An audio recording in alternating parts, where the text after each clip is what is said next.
My name is George Hoffman, and I'm a Nolimitspreneur. You're now locked onto another episode of the Nolimitspreneur podcast, the show that helps you dominate in life and in business to enhance your mindset, confidence, productivity, time management, habits, and goals. And now, your host, Maher Abiad. Hey, what is up, Success Nation? It's your boy, Maher Abiad here, back with you again for another Nolimitspreneur podcast episode. Today, I wanted to talk about a really important topic, one that is affecting so many of us during these difficult times, and that is about anxiety and depression. I have a wonderful guest, George Hoffmann, joining me on the show today after a series of hospitalizations. He managed to overcome the worst of bipolar disorder by adding practices in focused attention to the usual therapies of medicine and talk. He works to show others with anxiety, depression, and bipolar disorder how to do the same. He has a great book out right now as well called Resilience: Handling Anxiety in a Time of Crisis, which I will be talking to him about more today to be able to share the content of the book. So let's jump into the podcast interview right now. So welcome, George Hoffmann, to the Nolimitspreneur podcast. Really excited to connect with you today. Thank you so much for coming onto this show. This is such an important topic, and I really appreciate you being here today. Thank you, Maher. Glad to be here. Thank you, George. So before we get into, you recently wrote a book called Handling Anxiety in a Time of Crisis, which is really important to read for everybody to have.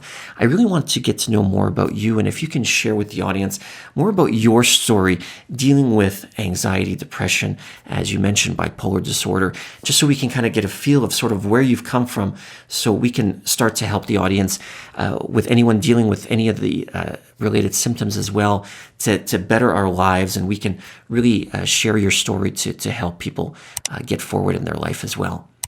Sure, absolutely. Well, I do. I have bipolar disorder, and it really emerged in my late teens, but was very settled. And it's called bipolar 1. And bipolar 1, you're predominantly manic or mixed episodes of mania and depression. And a lot of anxiety comes with that condition as well. Through my 20s, the mania stayed very low grade, and it really fueled a lot of success. I was in business. I was in sales with a financial services company. And by the time I was 29, I had grown to be vice president for all of North America for this company. Great success, no problem. Relationships were okay. But then all of a sudden, grandiosity settled in.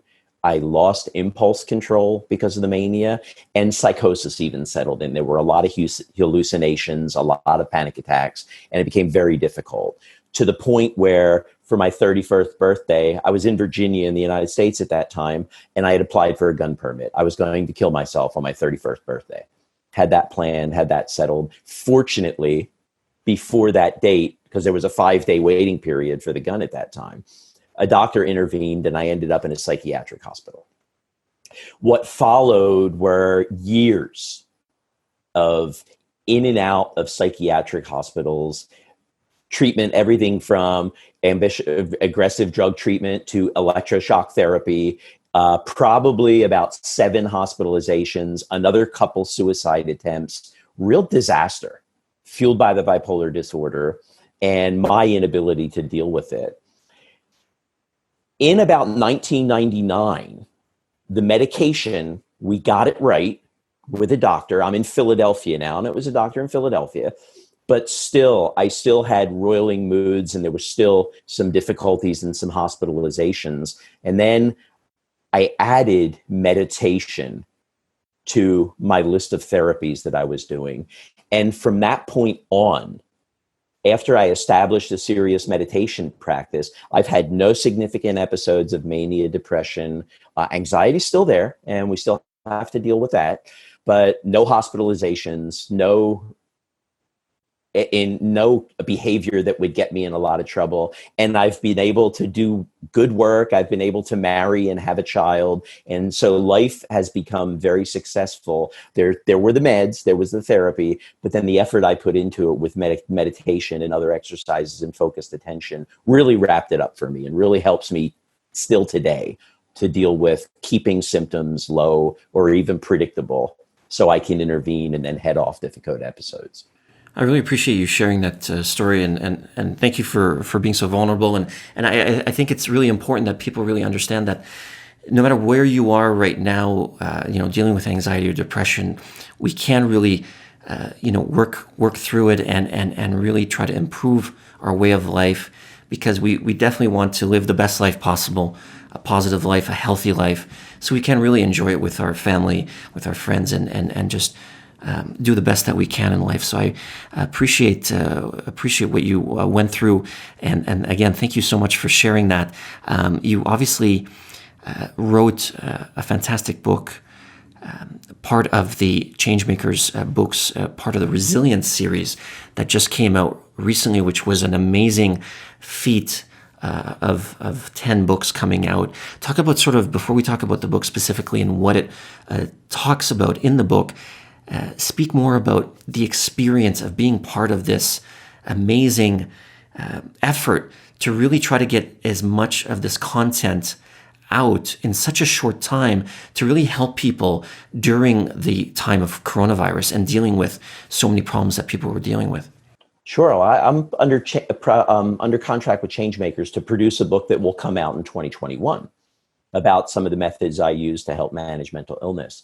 But when coronavirus really set in and we knew this was going to be a major crisis and we were going to have to deal with this for a long time, my publisher at Changemakers, Tim Ward, gave me a call and said, look, I'm putting together this series of books to help people with specific topics right now as we go through the shutdown and eventually an insecure reopening, and we'll see what happens.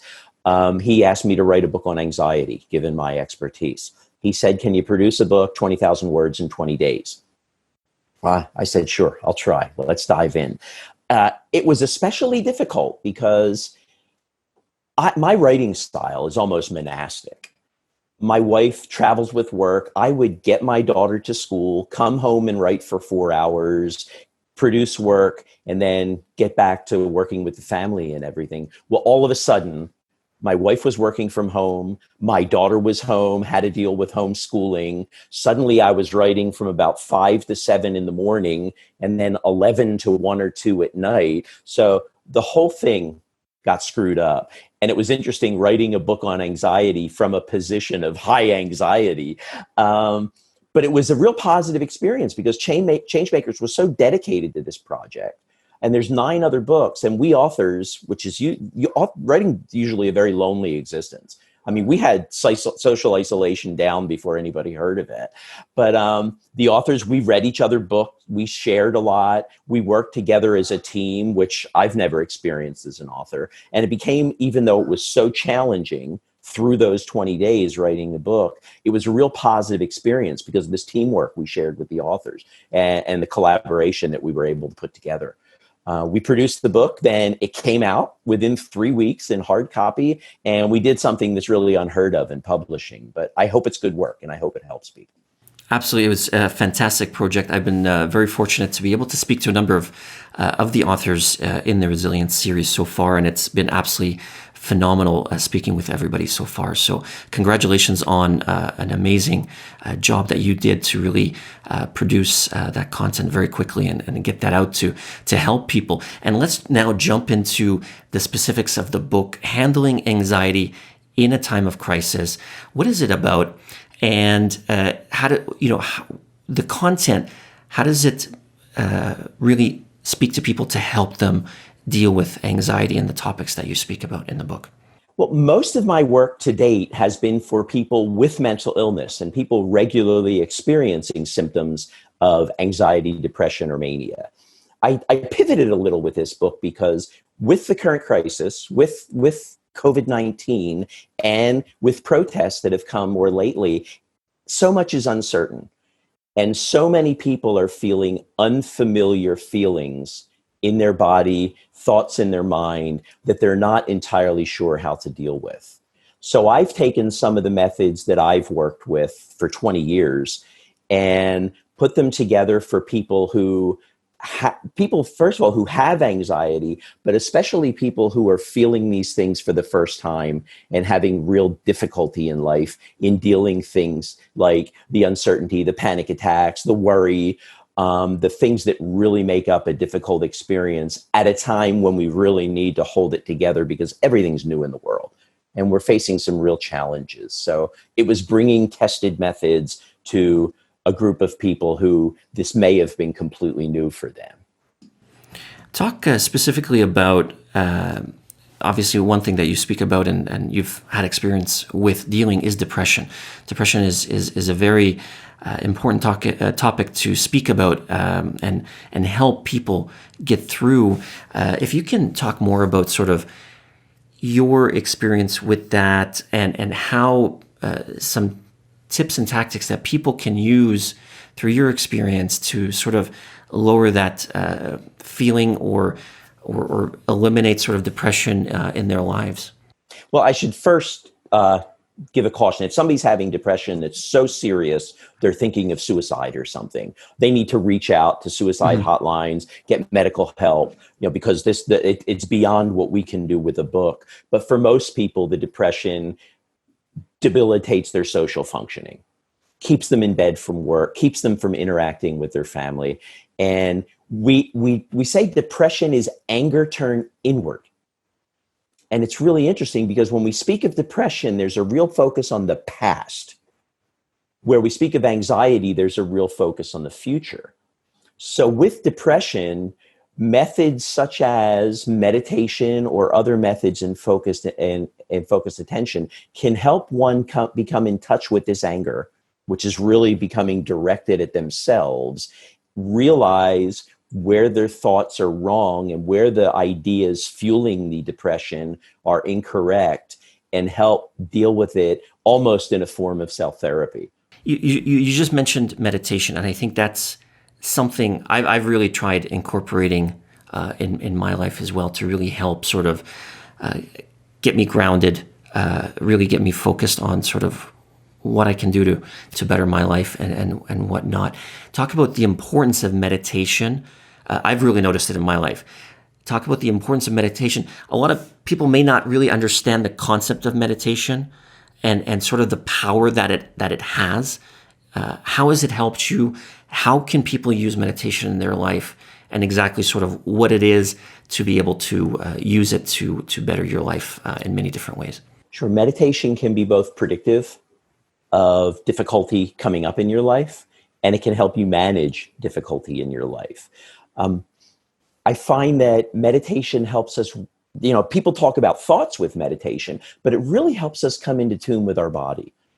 Because whether it's depression or anxiety, usually physical symptoms precede the emotional difficulties. We say we feel it in our gut, or we have butterflies, and it's true because in the body we start to sense depression or anxiety first. And meditation can help us feel these feelings in our body and then intervene, whether it's regular sleep or family support or even medicine, intervene in a way to head off the difficult episode. But if the difficult episode has begun, we find with meditation, we're able to investigate and realize persistent thoughts we're having, rumination or perseveration on difficult topics. And we're able to realize in investigating these thoughts and helping separate ourselves from these thoughts that many of these thoughts, especially the self-judgment we have about our situation, our ability to handle a situation, are really erroneous. They're not founded in reality at all. And when we discover this through something like meditation, which you can do in many different ways, which we'll talk about, but when you discover these erroneous thoughts that are damaging your self-image, your self-esteem, your relationships, you can learn how to let them go, not identify with these thoughts, and then return to a more stable place, a place of reality, and go forward. Because everybody talks about mindfulness with meditation, and it's a tough word because it's so thrown around right now that we're not really sure what it entirely means. There's definitions of it that everybody uses. The definition of mindfulness that I like and I try to achieve with my meditation is simply fully realizing where you are right now and where you don't have to be. So when we are depressed or we are feeling the anxiety and we realize that they're fueled by incorrect thoughts, we can deal with that and we don't have to go into a difficult episode. I think meditation is so important because in life that we're living right now, there are so many things going on around us. Work, family, social media, TV, radio, traffic. Like there's so many sort of external impulses hitting you. And I believe meditation for me has been so important because it eliminates all those sort of external noises and allows myself, and others can probably attest to this as well, it allows you to really hear your thoughts. It gives you an opportunity to really sort of hear your feelings, feel your feelings, like feel what your body, the sensations that your body is feeling, and really gives you an opportunity to hear your thoughts. Let your mind really just tell you what's going on from the subconscious coming into the consciousness, and it's just almost like a breath of fresh air. And it can be, but it can be extraordinarily difficult too. I mean, unfortunately, meditation teachers have sold mindfulness meditation as all happy, calming, things like that. We see the picture of the woman meditating on the beach at sunrise with every article about it. And many people, when they meditate, actually have a very difficult situation. Because if it's helping you realize where you are today, and if you are anxious or depressed, it's not going to be calming and it's not going to necessarily be a positive experience initially. So unfortunately, many people quit. A lot of people start classic seated, focused on the breath meditation, and after 2 months, only 18% continue with it because the experience can be so difficult and they're not prepared for that.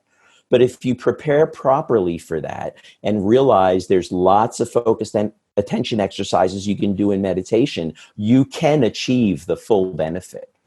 But it may take a challenging period to go through, which can be very challenging when you're dealing with anxiety or depression. That's a fantastic point, and I really appreciate you mentioning that to really give a tip to people to say that, what, it might be difficult at the beginning, but if you continue through it, it will definitely benefit you for the long term. And people, when they have the difficult experience, they think they're doing it wrong. And they're not. If you're experiencing your thoughts in your body at that moment, you're doing it absolutely right. You just accept whatever your thoughts in your body are presenting to you. Absolutely. And speaking about sort of the feeling good inside, I want to talk to you about self-esteem and the importance of self-esteem. You've talked about this before. I am a strong proponent of being able to have strong self-esteem, strong confidence, to be able to achieve many different things in life, whether it be financial, athletics, whatever the case. Talk about sort of the connection between self-esteem and dealing with anxiety and perhaps depression as well, and more about what you've spoken about in your books as well. Self-esteem is crucial to getting better. But again, we have a misperception. Too many people think you get to self-esteem by thinking positive thoughts. And you can't, you can't think yourself out of being. You can live yourself out of difficult thoughts, but you can't think yourself out of these challenges. So while we hear a lot about thinking happy, thinking positive, that's important, but I don't think it's the answer. I think where we really have to discover is some of the false thoughts we hold about ourselves, some of the beliefs. They can be as strong as absolute beliefs we hold about ourselves. The imposter syndrome, where I've gotten success, but I'm not worthy of success. Difficulties facing financial decisions and all. Well, I'm never going to make the money. I can't achieve these goals. These beliefs that we hold, when they collide with uncertainty, similar to what we have right now, where it seems everything's uncertain, anxiety comes to the fore at that point. However, the moment we share right now gives us a tremendous opportunity to investigate these beliefs that are fueling our anxiety, decide which ones are actually true. I have a story in the book about a woman who comes from a very challenging economic background. Her family was poor. She was the first in the family to go to college. She was the first in the family to get an executive job. She bought her own house, doing very well, but she had this belief in her head that if she didn't keep powering forward more, she was going to end up back in poverty. Not true at all, but she identified with the difficult situation she came from, not the positive situation she had today. And her self-esteem suffered terribly.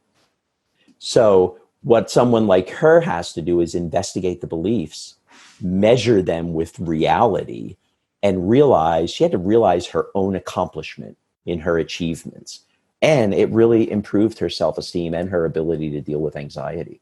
Exactly right. Those beliefs that you have, they create sort of that, they can create the self-limiting beliefs that, you're not, like you said, you're not worthy, you're not good enough for this.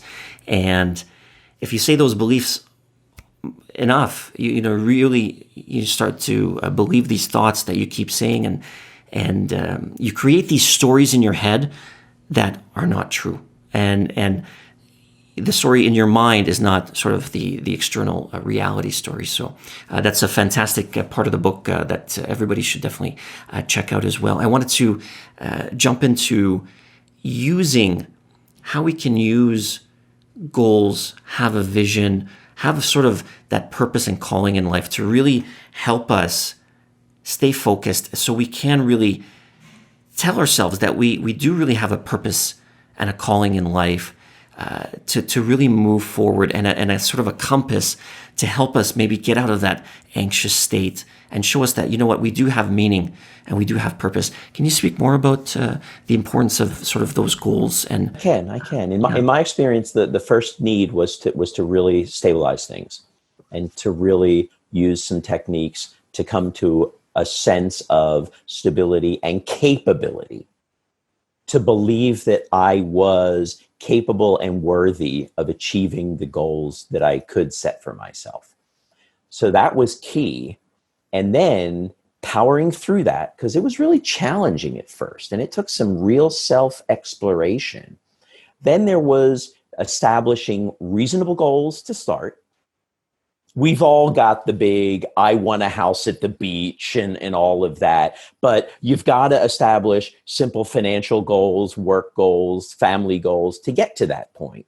And I think this really, at least for me in my experience, requires a routine. Accomplishing things in steps, having a routine that we carry out. We can always, if we're getting out off track, if our self-esteem is suffering, we can return to that routine.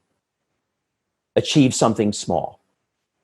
Step forward, because self-esteem is going to build on our accomplishments, our positive accomplishments. We've got to be careful of our goals. They shouldn't negatively impact other people. They should help us put ourselves in a place where we're contributing positively to our community. But it's these positive goals and a routine established to help work to them that I think is the root of all self-esteem. I think it's really important to know that our life is obviously full of routines. We get into this, we wake up in the morning, brush our teeth, get ready for work, jump in the car, go to the office, come home, have dinner with the family, watch TV, brush our teeth, go to bed. And we get into these sort of patterns. And it's really important, as you were just mentioning, that I think, take a step back sometimes and really look at what we're doing. Is it the right sort of thing? And to create sort of those better routines, to create these better habits, so we can improve our self-esteem, improve our confidence. And with, like you just mentioned, even a small habit, what can we just tweak a little bit? What's that 1% that we can do to get that momentum of creating a better habit, to creating better routines? And then that way... Tremendous amount of discipline. Yes. Because a routine, you need to be disciplined to stick to it. I know a lot of very successful people, and not one of them woke up and was an overnight success. Exactly. They worked along goals, very disciplined. We view discipline as a negative thing, as negative reinforcement, but it's not at all. Every great athlete, business person, writer, anybody we aspire to be like, usually, without exception, lives a life of extraordinary discipline. And I sometimes think that even in meditation, the discipline of doing it every day is as important as any benefit with thoughts you may achieve while meditating. So we need to have the routine. And for self-esteem, I think we need to establish a positive relationship with discipline and realize our responsibility in improving ourselves and the lives of others that we touch. Yeah, discipline is an absolute must. A huge proponent of discipline because I've encountered it myself so many times where I would be saying to myself, I didn't notice it at the beginning, but over the last number of years, I really started to notice it. I'd be saying to myself, you know what, I don't feel like it. And I'll do it tomorrow. What does it matter if I miss a day? Nobody's going to know. And I really didn't have that accountability to anybody. So I let myself slip. My productivity faltered because of that lack of discipline. But being able to focus on discipline, even being able to say, you know what, every night I'm going to brush my teeth, something as simple as that really starts getting the momentum. I think what's really important is with gaining that self-esteem, once you have some few, even little wins, you really start to feel the momentum, and it really starts to help you build up your self-esteem. Really, you say, you know what, if I was able to do that and do this, then wow, what else am I capable of? I think it's really important for people to really just take even a little bit of action to whatever that success means to them in life. And they'll really start to see that, like you said, success isn't a one-day event. To be the greatest athlete, to be the greatest business person, to play the piano, whatever the case may be, it takes months, years of persistent little actions, these little bricks, which then over time build up that big wall. And I appreciate everything we've talked about today, and thank you so much for sharing an incredible amount of knowledge and your story to be able to help people deal with depression, anxiety, and thank you so much for being vulnerable in your story about bipolar disorder and whatnot. How can people reach out to you? You run a sort of a coaching, consulting, Practicing Mental Illness is the name of your organization. How can people learn more about you, reach out if they want to connect with you more? The website is practicingmentalillness.com. It's long, and it looks like a lot of I's and L's and everything in there. But yes, practicingmentalillness.com. My email's right on the homepage, so I get a lot of correspondence with people. I primarily write, and there's a blog on that site which deals a lot with meditation, movement, and meaningful work as ways to achieve a positive life. I also write a blog on Psych Central called Getting Older with Bipolar, which deals more with issues of mental illness, but in a positive way. But anyone can contact me. I do workshops. I'm doing a number of them on Zoom right now, where, the benefit of being home in quarantine, not opening in Philadelphia yet, is that in the past few weeks, I've done workshops in London, in Ireland, in Pensacola, and St. Louis, all from my couch. And I do individual coaching as well, but you can get in touch with me through that website.